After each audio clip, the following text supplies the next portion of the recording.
What up, world? This your boy Eb, aka the Toe Goat, man, and I would like to welcome y'all to my first episode of Goat Talk, where on here I will be answering all the most asked questions that I get either in my comment section, my DM, or my emails. Um, it's crazy because I would love to be able to answer everybody questions or get back to everybody in my DM or everybody that's emailed me.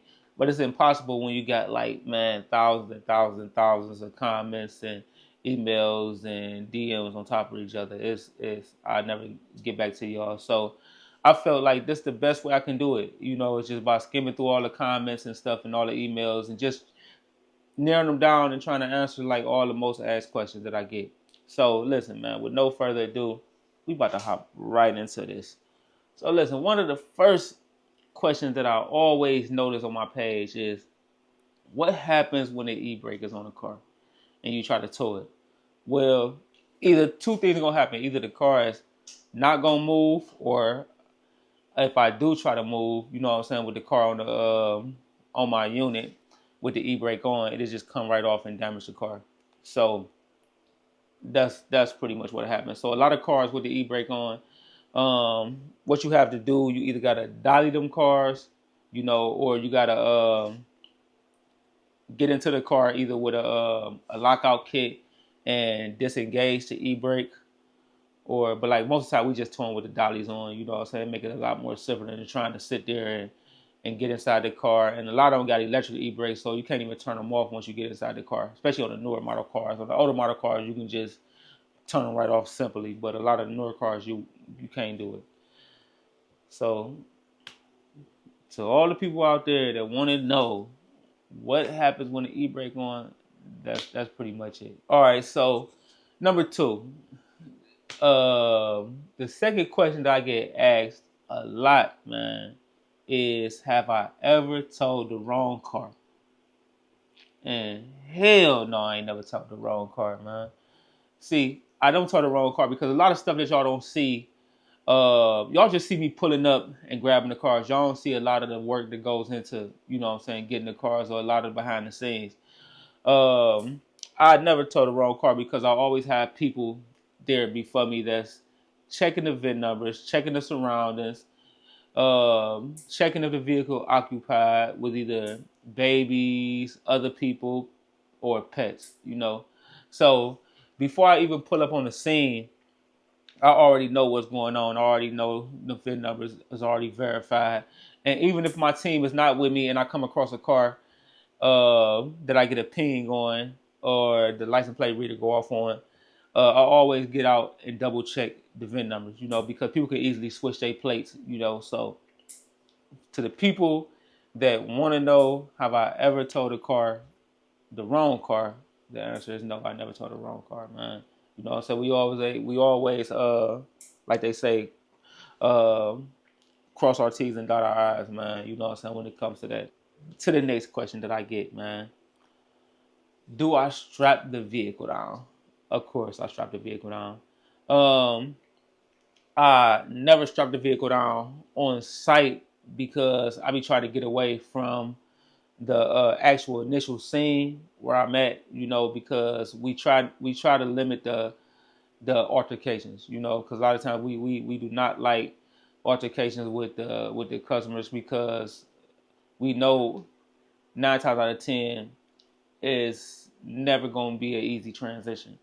So what I usually do is, once I pick the vehicle up, I quickly get probably like a street over, you know, or sometimes I might not even get a street over. I might just get up the street, you know, strap the vehicle down, secure it, you know, and then I'm on by my way, you know, um, because there's always risk involved when you're trying to tow a vehicle miles, you know, with the vehicle unsecured, you know what I'm saying? Like, especially like if you don't know the area, it might be bumps or anything else, you know. So I always try to strap the vehicle, you know, when I get to a secure location. And yeah, to the people that really ask that question, do I strap the vehicles? Of course, I strap the vehicles down. Another most asked questions that I get, and this goes back to one of the previous questions. how do I know it's the right vehicle without checking the VINs? And I get that question a lot. But that goes back to, you know what I'm saying, it's a lot of stuff that y'all don't see behind the scenes that goes on with my spotters and people that show up on the scene way before I even arrive on the scene to verify all that stuff, you know. And it does be sometimes where I do got to get out and verify the VINs myself. Like I say, when I'm actually working by myself, you know. But yeah, a lot of times my spotters, they show up on scene, they verify everything, you know, make sure everything is what it's supposed to be before they even call me. So my job is, once I get the call, my job is to come, grab the vehicle, and keep it pushing. My job ain't to check the VIN numbers, you know, so that's a waste of time. So for me, that's another asked question that I always get. Have I ever got shot at? And the answer is no. I probably had a lot of people that probably wanted to shoot at me, but you know what I'm saying, the answer, no. I'm fortunate enough to say, you know what I'm saying, like I ain't never had a altercation that led up to a person actually pulling a gun on me and actually firing a weapon at me or any of my team. You know, the way we approach this game, man, we try to approach it, you know what I'm saying, very sleek, very stealth, get in and get out.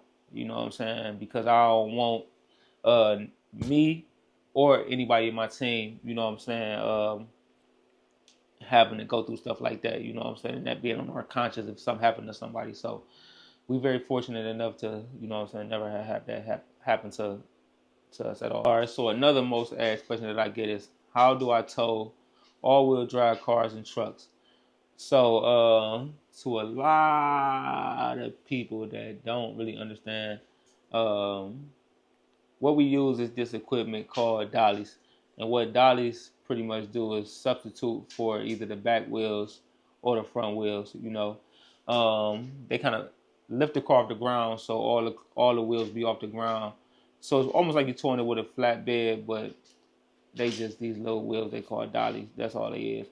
And they help out a lot, man. Like I always tell people that actually don't have a flatbed and actually use wheel lifts or own a wheel lift, get a set of dollies, man.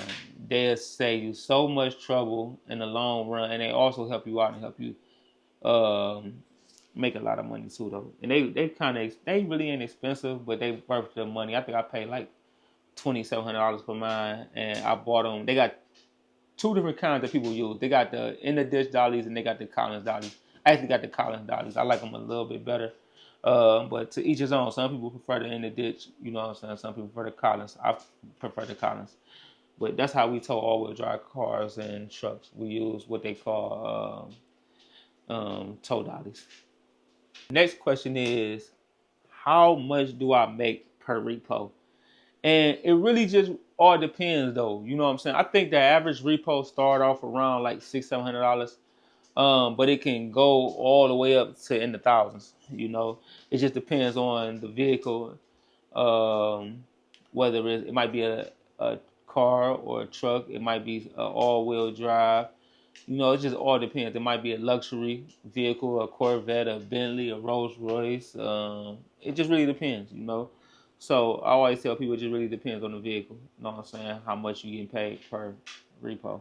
So another question that I get is, how many payments do you have to be behind before your car get put on the repo list? And that's another question that can kind of vary a little bit, because it really depends on what bank or what financial institute or what who got the loan. You feel me? Some like what I notice is around the 3 month mark, but some people might wait, or some banks might wait, or some financial institutions might wait all the way up to 6 months. You feel me? Or some might do it in 1 month. You know, it just really depends on the whoever the loan is through. You know, and it also depends on if you communicating with whoever the loan is through, you know, because a lot of them banks and a lot of them financial institutions, believe me, they be reaching out to the person, you know what I'm saying, and trying to resolve whatever issue is going on. But if you ain't communicating with the bank, best believe, or whoever the loan is through, they might be like, oh no, they ain't gonna pay, so they might just put it on there the first month and a half, you know. But if you communicate with them, best believe, you know what I'm saying, they might think that you trying to make some type of effort to pay it, and they might extend it a little while longer, like 3-4 months, even 5 months, you know, before they actually put the car up for repo. So it just really depends, man. But I always tell people, man, listen, if you behind on your payments, just reach out to them, man. You know what I'm saying? Because believe me, they don't want to even for the stuff to really go that far, you know, because they got to come out they pocket also, you know what I'm saying, and spending money to try to get their car back. So if they can come up with some resolution without going that far, believe me, they gonna go that route before they go the other route.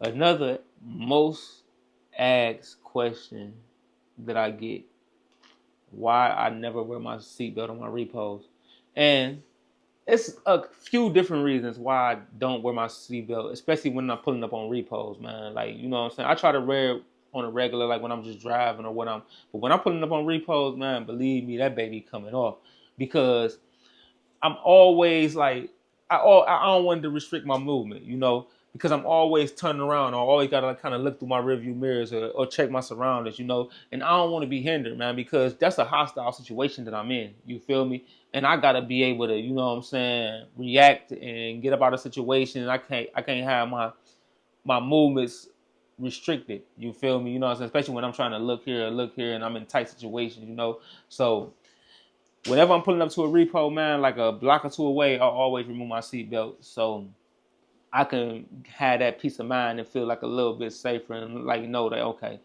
like because you never know you never know what's gonna happen, man. Like stuff can happen in the blink of an eye.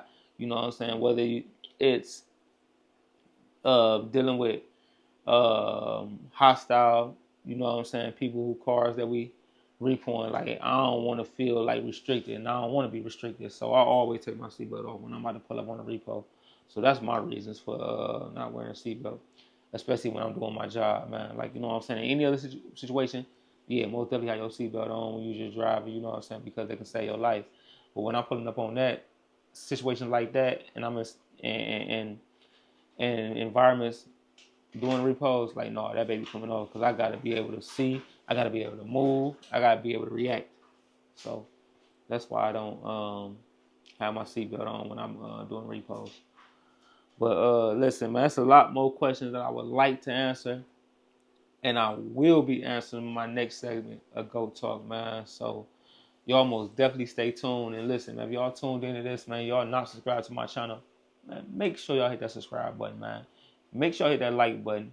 Make sure y'all like that comment section up, man. Please like that comment section up because, and let me know what if y'all got any questions that y'all want to know that I missed out on, let me know because I'm most definitely gonna try to answer all these questions, man. I'm most definitely gonna be skimming through the comments so I can most definitely be prepared to hit y'all what y'all want to know on the next segment, man. So, and like always, man, turn that notification on so y'all don't miss out on this awesome content, man. You know. So let's get to it.